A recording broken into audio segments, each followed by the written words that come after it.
right, Matthew chapter 2 again.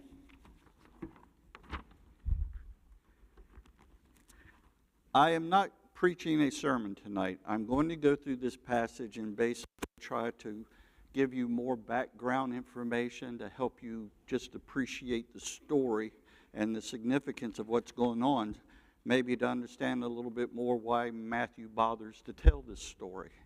And so that's what I'm going to do. And also this, I got way more material sitting before. I could have started at 6 o'clock and gone to, at 5 o'clock and gone to 6 o'clock easy. And don't let that worry you. I had a professor, his name was Dr. Abrams. I took a course called Recent and Contemporary America. It went from 1920 to 1980.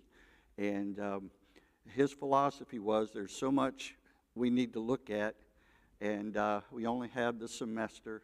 So he would teach a lesson, no matter where he was in the lesson. When the bell rang, he stopped, and the next class he would go on to the next lesson. So whatever he covered, that would be on the test. So I'm telling you, I'm going to be Dr. Abrams tonight. I'm going to just, when time runs out, I'll just say, time's out, we'll stop. And that's what I plan on doing. So with that in mind, I told you when we did the reading. Pardon? Yeah, that'll be good. You guys, you want essay test? Is that good? I loved essay tests. I could write a bunch of stuff. I'll give everybody A's. As I said when we started the reading, who, what, when, where, why, timing, characters involved, and who was interacting with whom. And so I just want to tell you ahead of time, we're looking at the comparison of Gospels real quickly. The Magi, what exactly are the Magi? And Herod, a little bit more about him to help appreciate why what he's doing in this chapter is more significant. The arrival of the Magi at Jerusalem and what was stirred up because of that. The star. And then Herod talks to the priest and the scribes, and who are they? And then the arrival of the Magi at Bethlehem. So that's what we are going to look at right now. So having said that, the very first thing, therefore, that I want to talk about is the comparison of the Gospels. We have Matthew, Mark, Luke, and John. Matthew, Mark, and Luke are called synoptic Gospels because a lot of the material that they have are covered in all three Gospels. John is a little bit different. The timing of the writing of John might be different. And so the material, therefore, is each Gospel writer has a reason. When John wrote his, I'll go back in reverse order because we're looking at Matthew. John presents Jesus as the Son of God. So therefore, at the beginning of the Gospel, in the beginning was the Word, and the Word was with God, and the Word was God. So we see his beginnings as this. He's eternal. He is the divine God. When we go to Luke, Luke presents Jesus as being part of the one who came those who were in need, the orphan, the widow, those who have been cheated by corrupt politicians, corrupt religious people. And so he is the God-man. He is the Son of Man, and he is presented that way. That's why it isn't the kings and the chief priests that we see in Luke chapter 2. It's shepherds out in the field. And so the common people. The fact that Jesus was laid in a feeding trough for animals as a crib the day he was born. And then we have Mark. Mark presents Jesus as the servant.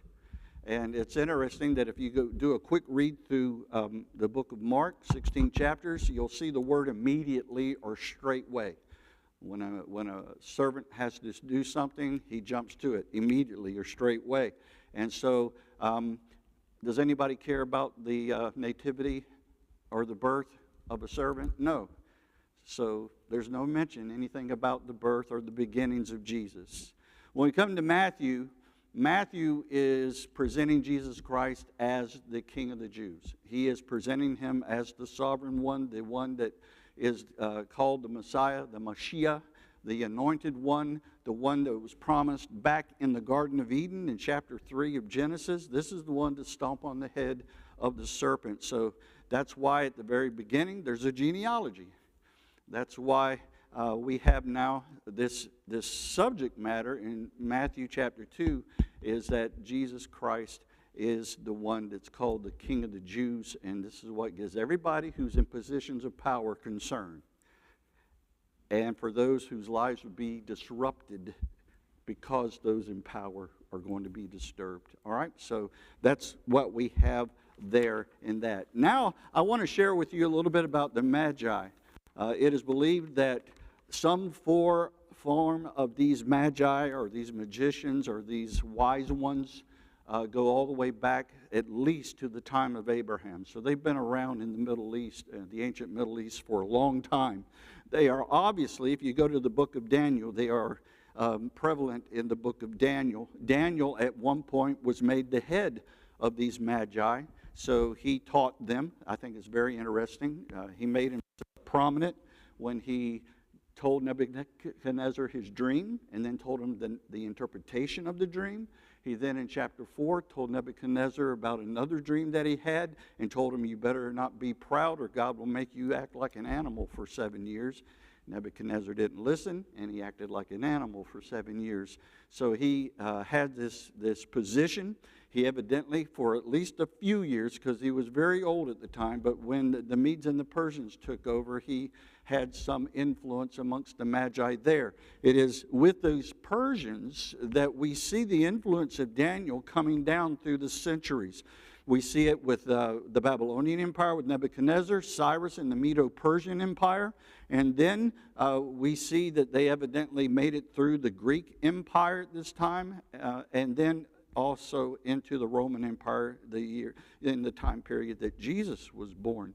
And so these men have made a long time.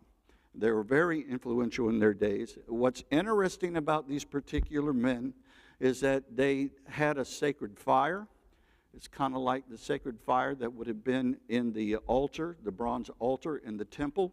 So it may have been a false replication of that, as well as the fact that they did have blood sacrifices for the purpose of sin. So we do see the influence of Daniel and the Torah with these Magi, at least with a certain amount of them. Another aspect of this is that they were clannish. They were like a tribe. And so they were kind of like the Levites as well. And so they had this influence on them because of the Jews. Now, what's now interesting is this. In the days of Jesus, and for a few centuries before, these men, these Magi, they had a title called megastones. Megastones. And they were known as kingmakers. You see where the plot thickens? No one in the Persian Empire or the Parthia Empire, Rome was constantly warring with the Eastern Empire known as Parthia. None of us probably know anything about Parthia, but they were the ones that the Romans worried about during the times of Jesus. These guys were a big problem. And guess where they normally fought their battles? Around Lebanon, Israel, that part of the Mediterranean Sea coast there. So that's where their battles usually fought. Herod was involved in these battles as well. So these guys would, in those days, they would decide whether or not a man could be king in the Parthia Empire. And so if the man that wanted to be king passed the muster and the scrutiny of these megastone Magi, then they would be, that man would be declared by the Magi to be the king. So do you see the interest in that? There is, at the time that Jesus was born, there had been an ongoing hostilities between the Roman Empire and the Parthian Empire. The Parthian Empire had a very weak king at that time, and the Magi were looking to replace him with a man who was more capable of fighting against the Romans. You see? And all of a sudden, these magi come waltzing into Jerusalem, the capital of Israel, and they said, "Where is the King of the Jews?" These kingmakers were saying, "We want to show respect to the new King of Israel." Do you see how the plot thickens here?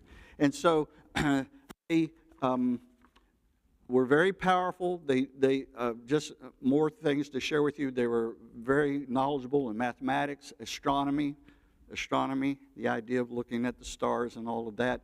And what's also interesting, they looked for a Messiah.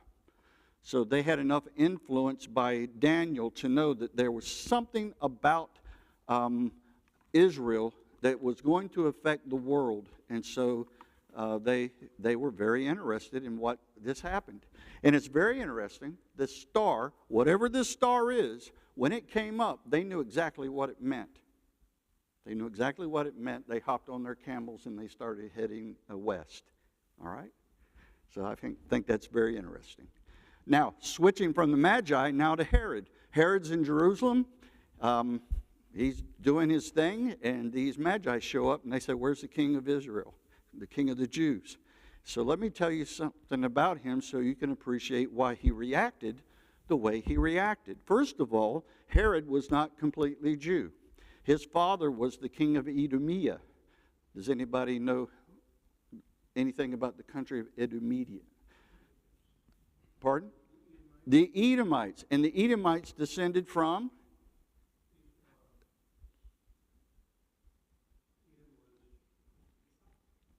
Yes. So, Esau, Jacob, yeah. Pardon me, brother of Jacob. All right. So the Edomites were cousins to the Jews, all right? But that doesn't make them Jews. So here's Herod. His mother is a Jew. His dad is a Gentile, even though an Edomite. And so they didn't like him. For that reason alone, they did not like him. So he spent the rest of his whole of his reign either trying to get them to like him or lashing out at them and killing them and imprisoning them because they didn't like him. So he just kind of went back and forth with that kind of idea. He, during the time that Julius Caesar was assassinated and Caesar Augustus and Mark Antony were fighting out, Herod picked the wrong side. He went with Mark Antony at this time. And, of course, we know what happened. Before that, this is just a side note because I find it interesting, Herod and Cleopatra of Egypt had a thing going on for a little while. Did you folks know that? But Caesar got interested in her, and Herod just went out the door. She traded up, I guess. So Herod is scared to death about what's going on here, and he had to pick sides. He picked Rome. And so there was a battle or a war that went on in 40 BC. They fought for 3 years. He finally helped the Romans defeat the Parthian Empire. And so in 37 BC, when they were asking him what he wanted as a reward for what he has done, he said, "Make me," and this is the official title, "Make me the King of the Jews." So again, Magi come in and they say, "Where's he who's been born King of the Jews?" He doesn't like that. He doesn't like that at all. All right, so he's now King of the Jews. One of the things about this is that Herod was very capable. He was good at administration. He evidently was very eloquent when he talked. He knew how to work factions within the nation of Israel to help out. When there was time of trouble, he was the man who was going to be gracious to the people and helped out. There was a famine at one time, and he refused to take up taxes at the time so the people could keep their tax money to get them through that difficult situation. But having said that, he was very good at collecting taxes for the country of Rome, or the empire of Rome. And so he was able to do something that most other rulers were incapable of doing in that area, in that time, ancient time, and that was to keep peace in the land of Israel. He was very good. He was diplomatic, and he also had a hard iron fist, and he would use both in order to get what he wanted. And also, he was a great builder. he built many things. The one that we all know about is the temple. All right, he spent decades were spent on restoration or making it grander. He started that in 19 BC, and they completed the whole temple complex like 4 or 5 years before the Romans came and destroyed the entire thing. So it was going on during Jesus' day. He built a port city out of nothing. He called it Caesarea in honor of the Caesar who made him king of the Jews. He helped with the restoration of the city of Beirut, Antioch, Damascus, Tyre and Sidon, Rhodes. He even helped with building projects in the city of Athens. He built Masada, all right? And he built another fortress called the Herodium. It's where his body was buried, and they found it not too long ago. I had the privilege of standing right by the casket that he was. It was a limestone carved out casket, but they found it, and they found. I don't know what they found inside, but at least they found it, and I had the privilege to see it. So, just history right there. This was him. But the thing is, he was also cruel. The people that had control over Israel before he was declared king were called the Hasmoneans. Has anybody here ever heard of the Hasmoneans? Who here has heard of Hanukkah? Okay, Hanukkah is an 8-day celebration because the empire to the north, the Greek Empire from the north, desecrated the temple. And they were doing horrible things in the land of Israel at this time. And a man by the name of Judas Maccabeus came in, and he started a revolt, and he pushed the Greeks out of Israel, and Israel became a free country. And so that's when the menorah problem at the temple took place. It ran out of oil, but it kept burning. And that's why they do that. So Hanukkah is Hebrew for dedication. So they rededicated the temple once they got control of it again. So whenever you say Happy Hanukkah, you're saying Happy Rededication. That's what it was for, so they could keep using the temple at that time. When he felt like he was in trouble, he would kill anybody. I'll give you an idea. He had 10 wives. He had 12 children. He killed most of his own children. All right? One woman was his favorite wife, Mariamne, I think is the way her name was pronounced. He loved her like himself, but he decided that she was trying to get him overthrown with one of her sons becoming king. He had her killed. Her brother was considered to be tapped for high priest, so he had him killed because he didn't like them. And Mariamne's mother, she was a pain to his pain in the neck to him, so he had her killed. And anybody who got in the way. As a matter of fact, 2 of his sons were trying to overthrow him so that they could become king, and he had them killed. And Augustus Caesar at the time said, it's better to be Herod's pig than Herod's sons. So that gives you an idea. He knew he wasn't liked. He knew he wasn't liked. So when he knew that he was coming to his end, he moved out of Jerusalem to a town called Jericho. Not the Jericho we think of, but right near it. They made another town and called it Jericho. And he went there to die. He knew people would celebrate when he died. So this is what he did. He had all his political opponents gathered around, and he commanded that as soon as he died, that all his political opponents would be executed so people would mourn the day that he died. So this is the man we're talking about. So, again, he's fought against the Parthians. He was a great general. Evidently, he was very good at grabbing victory out of the jaws of defeat. And so he's this great guy. Wonderful things that he did, but not enough because of what he also did. So these kingmakers came in and they said, "Where is he who is king of the Jews?"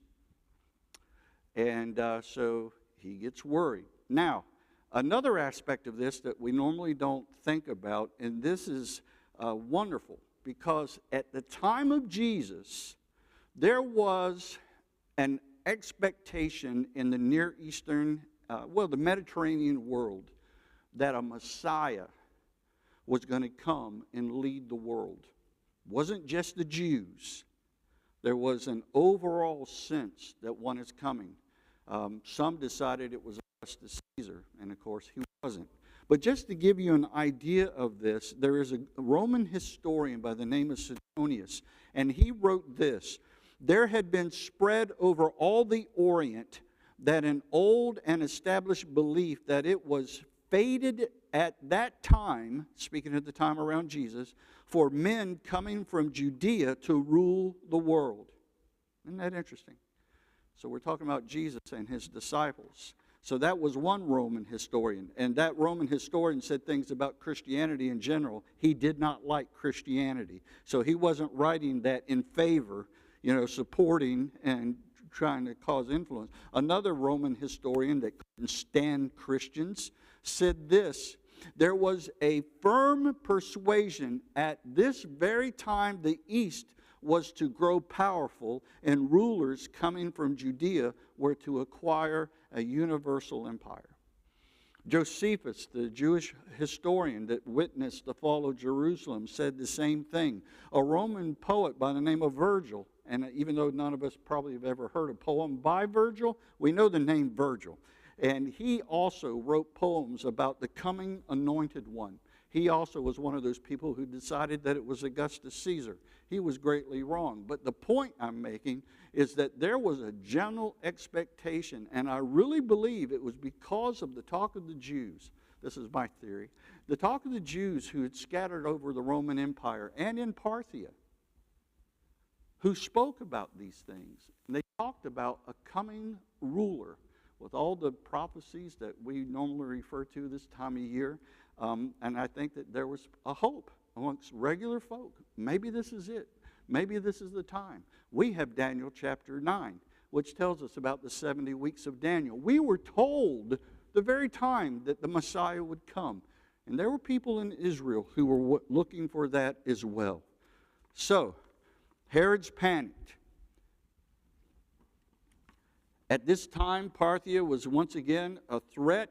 So he was, am I about to lose my position? If the Parthia gets the best of Rome, then I'm out of here. Parthia is going to replace me with a king that they support. And so he has this terrible fear. Now, the Magi, I go back to them.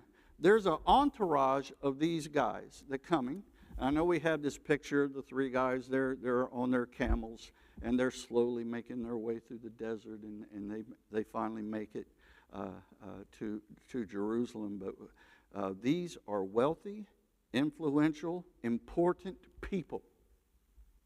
These are powerful people who make kings, all right? And so they arrive in Jerusalem.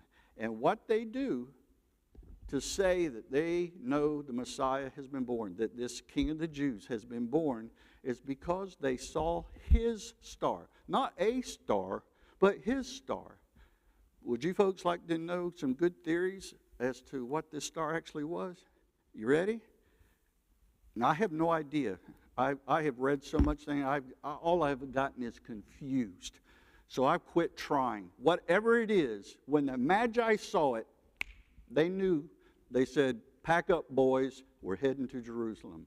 Because the Messiah, and I really believe this, the ancient Daniel, there were plenty of people who kept that going. And when they saw that star, they knew what it was.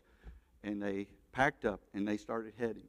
So that's what they did. When they got to the city, their reason for being there is they saw Messiah's star. That's all we need to know. There was something special about that.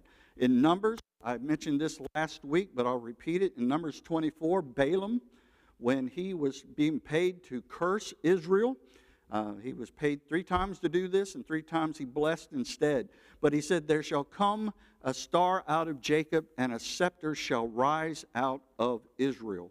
And so We saw his star. So that prophecy from 1,400 years ago was connected with what these men said. And what's interesting, in the Greek language, the Greek word for star is a star. So it's very close to what we pronounce the word. It can mean the point of light that we normally see in the sky. It could also mean a flaming of fire. One of the things that I found curious, and this is as far as I'm going to go with, trying to guess what this was, but the word that is used with this, a star, is a word that can be translated light up, lit up. And so this flaming, this point of light, this star was turned on, was lit up, because it wasn't there all the time. They saw the star wherever they were in the east, probably Parthia, all right? They saw the star, they saddled up, they went to Jerusalem, and they didn't see it again until after they talked with Herod. That's the impression I get from the text. So it wasn't all the time. So again, I know that there is, in paintings, you put a lot of things into painting to get all the story involved, but they weren't following the star out in the desert when they were on their camels. They already knew where they were going. They were going to Jerusalem. That was the capital of Israel. So that's where they were headed. Then they found out in Jerusalem they didn't know anything about this, all right? And so this is where we are. So he reacts. How did Herod react? We're told he was troubled, and we're told that Jerusalem was troubled with him. If Herod was nervous about his reign coming to an end, that means a whole lot of other people might die in the process so he can stay on the throne, all right? So I think he's troubled, and they're going, oh, my word, who's going to die now? And so they were all troubled as well. And then we have the priests and the scribes. Herod calls these men and says, what do you know about this? What are these magi talking about? And they go to Micah. See, it's interesting that Herod had no idea. These priests and these scribes gave him the answer. And so they said the child would be born in Bethlehem. Bethlehem, if you were to get on a map like Google Maps and look at Jerusalem, you can see where Bethlehem is almost straight south, 6 miles from the temple courtyard. So about 6 miles, all right? Today, it's under Palestinian control.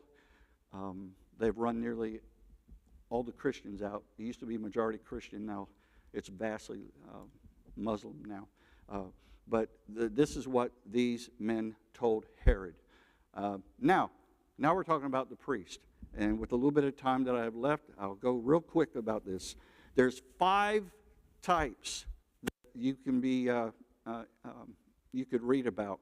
First is the high priest. There's only one at a time, but by this time it used to be lifelong service. But by the time of Jesus, these were political appointments, and so if someone didn't like the current high priest, he would be defrocked, and somebody else more to their liking would be put into place.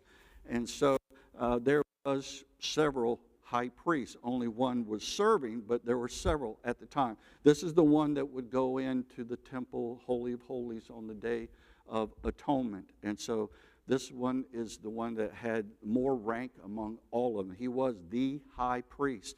He was the one responsible for handling all the tithes that were given. And he gave orders as to how it was to be used and dispersed in the nation. Then there was the captain of the temple. Captain of the temple was basically the country police. This was, I won't say FBI, just the national police nation of Israel. He had his own police force that were made up of priests. Right? I think that this is the group, or at least part of the group, that came to the Garden of Gethsemane to arrest Jesus. Because when they arrested Jesus, they didn't take him to Pilate, they took him to the Sanhedrin. So I got a feeling that maybe the ones that were controlling the situation at that point in time were actually the priest. Remember, the servant of the high priest was there. Why would he be there if the Romans were doing that? Does that make sense?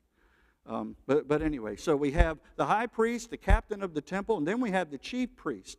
These are the ones that Um, they were composed of the previous high priest, the captain of the temple, the aristocracy of the priesthood. They were just the ones that had the third highest amount of authority in the nation of Israel. And then there were the everyday priests. I love this part because of this. In Acts chapter 6 and verse 7, it says, "And the word of God increased, and the number of the disciples multiplied in Jerusalem greatly, and a great company of the priests were obedient to the faith." This is the number of priests. According to Josephus, there was approximately 18,000 of these. They were scattered all over the nation. All right? These were like bivocational preachers. The priests were divided up in 24 sections, and each section had the opportunity and the privilege of the temple 2 weeks out of the year. And we know what part of the year Zacharias and his family was there. And part of the calculation as to why Jesus was born in December is if you calculate from the time period that his family would be in the temple serving, and you count out the months, like on the 6 months of Elizabeth's pregnancy, Mary was conceiving Jesus, come out. All right? I think it's very interesting. And they actually say that's March 25th, so 9 months later, that's December 25th. And so we know exactly. And the fact that Zacharias,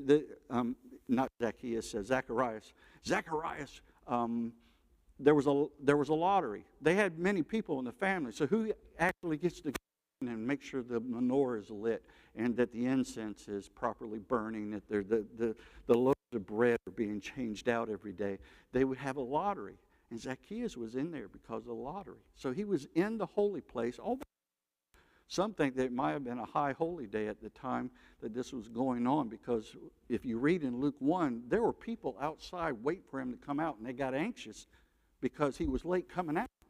You get that picture? And so he's in there. It's his family's turn. He's in the lottery. He's in there doing something he probably has dreamed about all his life, and he was an old man when he got to do it. And you get that picture, and then Gabriel shows up. All right? And so this is the class of people that we're talking about, these regular priests. And then there's just the regular old Levites. They could be part of the Capitol Police Force as well. Then there's the scribes. The scribes from all the tribes. These were just scholars who trained in the Torah especially, but of course in all of the Old Testament. And so when they were asked the question, where is the prophecy of the Messiah, they knew it was Micah. They knew it was Micah. Maybe some of the priests knew that as well, but they correctly identified the passage. They told Herod, all right?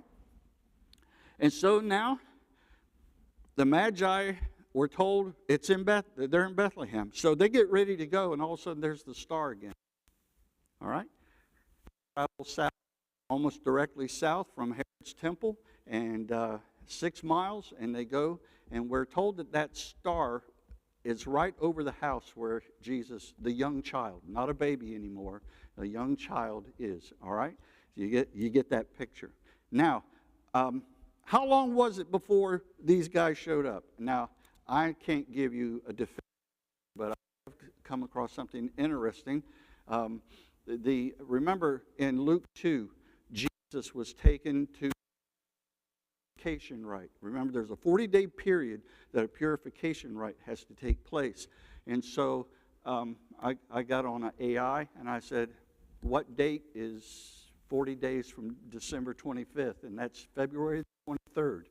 So we're looking at that part of February that happened. And the reason I'm saying this is because when the wise men came, they gave gold, frankincense, and myrrh, the gold. When Mary and Joseph went for the purification rite, they had to use the poor person sacrifice, 2 doves. Remember that? They couldn't afford. So had they been given gold by the wise men, they would have bought a regular size sacrifice, if I can put it that way. And so we know that it was after the 40 days. And another thing is children killed from the 8 years and younger. Maybe he was just making sure he covered himself. So it doesn't mean up to the age of 2, but we see that had to be At least they came at least 40 days after the birth of Jesus. They had not traveled back to Nazareth. They were still in the hometown of Joseph. So this is the picture that we have. Herod died sometime in April of 4 BC. So let's say 6 months at the most. So you're looking back into 5 BC when Jesus was born. All right. I read 4 to 6 months, so that still makes it okay for December 25th to be to be the date. Now we see that Jesus is worshipped. Oh man, I've got one page in notes left. You guys let me finish? I know I'm running longer than I normally do. The Magi come, and we're told that they bow down. And the word that's used in Greek has the idea of falling on their faces and praying towards. This is something they did to kings. It's something they did to other types of people as well. But the fact that they bowed down to him who was born the King of the Jews, they're bowing down before royalty. They are acknowledging him as being the king, the one that they've been looking for, the one who was announced in the sky. And this is the one. So he is that king. Having said that, we now know that they opened up their treasures. I don't know about a treasure box or whatever the case may be, but then they gave gifts. There's 3 gifts: gold, frankincense, and myrrh. You know that. And again, you guys have heard this part a gazillion times, but the gold represents royalty, sovereignty, wealth. Frankincense was used in worship. It was part of the sacrifices and incense that were used in the Old Testament economy. This shows that not only is Jesus Christ the King, but he's also the great high priest. This idea of worship, leading us in worship, is used here. And then myrrh. Myrrh was interesting. It's a perfume, costly perfume. It was used to perfume beds, even clothing. I don't know how far you can go with analogies in this. I won't try. But it was also used as an anesthetic. This was what was put in the wine that was offered to Jesus, remember? And memory serves, he refused it.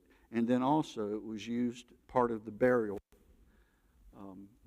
in the burial clothes. So this is what we have. So the symbolism is obvious. This king, who's also the high priest, is associated with death as well. And we know, of course, with the rest of the story that Matthew tells, what that is all about. So, I close with this. There are 3 basic responses that we find in this story. About Jesus, there was hatred and hostility, a desire to kill. And by the time you get to the end of Matthew, or next to the last chapter, they eventually do kill Jesus. And the other thing is the indifference. The chief priests and the scribes, you think they'd be going down to Bethlehem too, but we have no indication that any of these men went down. They were probably corrupted, just wanting to stay in power, so Herod would be happy with them. And then there was others, like the Magi and the shepherds. When they came and saw Jesus, they bowed down and they worshiped. And so that's the world today. There are a lot of people, you have your Jesus if you want. They're indifferent. There's others, they can't stand the fact that Christianity's around. They hate it. They hate it with